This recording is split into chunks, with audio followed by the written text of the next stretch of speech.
కేంద్ర ప్రభుత్వానికి.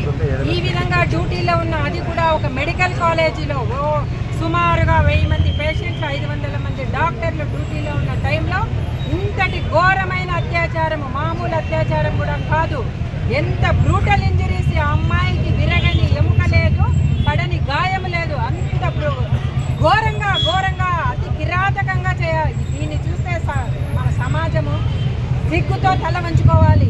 ఇలా ఉంటే రేపు బాగా ఫ్యూచర్లో మన భారతదేశంలో వైద్య విద్యను అభ్యసించడానికి మహిళా వైద్యులు ఎలా ముందుకు వస్తారు, వాళ్ళ తల్లిదండ్రులు ఎలా ముందుకు వస్తారు, ఆ అమ్మాయిలు చదివేటప్పుడు తల్లిదండ్రుల మానసిక పరిస్థితి ఏంటి, ప్రతిరోజు టెన్షన్లో పడి చావాలి.